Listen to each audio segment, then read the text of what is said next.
आज हम आपको बताएंगे भगवान प्रभु श्री राम के वंश के आखिरी जिंदा बचे हुए लोग आखिर कौन हैं? क्या वो अभी भी जिंदा हैं या फिर उनका वंश अब लुप्त हो चुका है?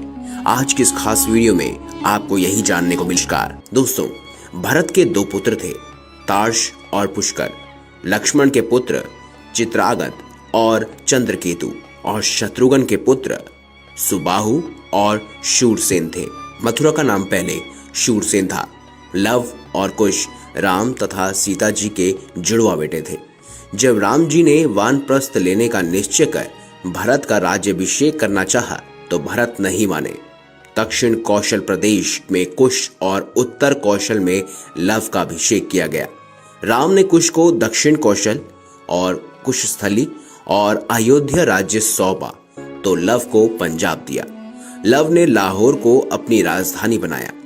आज के तक्षशिला में तब भरत पुत्र तक्ष और पुष्करावर्ती में पुष्कर सिंहासन रूढ़ थे और हिमाचल में लक्ष्मण पुत्रों अंगद और अंगद पुत्र और चंद्रकेतु का चंद्रावती में शासन था। मथुरा में शत्रुघ्न के पुत्र सुबाहु का और दूसरे पुत्र शत्रुघाती का बेलसा में शासन था।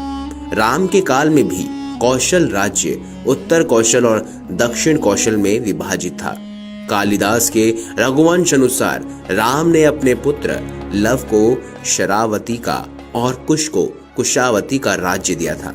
शरावती और श्रावस्ती माने तो निश्चय ही लव का राज्य उत्तर भारत में था और कुश का राज्य दक्षिण कौशल में। कुश की राजधानी कुशावती आज के बिलासपुर जिले में थी और कोसला को राम की माता कौशल्या की जन्मभूमि माना जाता है। रघुवंश के अनुसार कुश को अयोध्या जाने के लिए विंध्याचल को पार करना पड़ता था। इससे भी यह सिद्ध होता है कि उनका राज्य दक्षिण कौशल में ही था। राजा लव से राघव राजपूतों का जन्म हुआ, जिनमें बडगुजर, जयास और सिकरवारों का वंश चला। इसकी दूसरी शाखा भी सिसोदिया राजपूत वंश की, जिनमें बसैला और गुहिल वंश के राजा हुए। कुश से कुशवाहा राजपूतों का वंश चला और ऐतिहासिक तथ्यों के अनुसार लव ने लवपुरी नगर की स्थापना की, जो वर्तमान में पाकिस्तान स्थित शहर लाहौर है। यहाँ के एक किले में लव का एक मंदिर भी बना हुआ है। लवपुरी को बाद में लौहपुरी कहा जाने लगा। दक्षिण पूर्व एशियाई देश लाओस थाई नगर लोहपुरी दोनों ही उनके नाम पर रखे गए स्थान हैं। अब बात करते हैं कुश के वंशज आखिर कौन थे। राम के दोनों पुत्रों में कुश का वंश आगे बढ़ा तो कुश से अतिथि और अतिथि से निष्ठन, निष्ठन से नभ, नभ से पुंडरीक, पुंडरीक से शेमंधवा, उससे देवानिक, फिर उससे अहिनक, उससे रूरु, पारियात्र, फिर दल, फिर छल, फिर उत्थक, वज्रनाभ, गण, व्युष्ठाप, वृषस, हरण्यनाभ, पुष्य, ध्रवन संधि, सुदर्शन, अग्रिवर्ण, पद्मपुरण, शीघ्र, मरु, पुरस्युक्षक, देवमणि, विवोदत, महाधृत्य, कृतिरात्र, महारोम, स्वर्णरोम, हस्तरोम से शिवध्वज का जन्म हुआ। ऐसे ही उसके खास कुल का निर्माण आगे बढ़ता गया।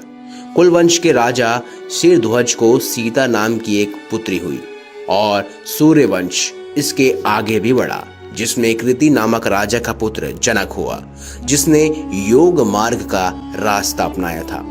कुश वंश से ही कुशवाहा, मौर्य, सैनी, शाक्य संप्रदाय की स्थापना मानी जाती है। एक शोध अनुसार कुश की 50वीं पीढ़ी में शूल्य हुए, जो महाभारत युद्ध में कौरवों की ओर से लड़े थे। ये इसकी गणना की जाए तो कुश महाभारत काल के 2500 वर्ष पूर्व से 3000 वर्ष पूर्व हुए थे, अर्थात आज से 6500 वर्ष से लेकर 7000 वर्ष पूर्व। वहीं कहा यह भी जाता है कि कुछ मुसलमान भी श्री राम के वंशज हैं। हालांकि ऐसे कई राजा और महाराजा हैं जिनके पूर्वज श्री राम थे। राजस्थान में कुछ मुस्लिम समूह कुशवाहा वंश से ताल्लुक रखते हैं। मुगल काल में इन सभी को धर्म परिवर्तन करना पड़ा, लेकिन ये सभी आज भी खुद को प्रभु श्री राम का वंशज ही मानते हैं। दोस्तों, आपको ये बता दें कि डीएनए शोधकर्ता अनुसार उत्तर प्रदेश के 65% मुस्लिम ब्राह्मण, बाकी राजपूत, कासिस्तत, खत्री, वैश्य और दलित वंश से ताल्लुक रखते हैं।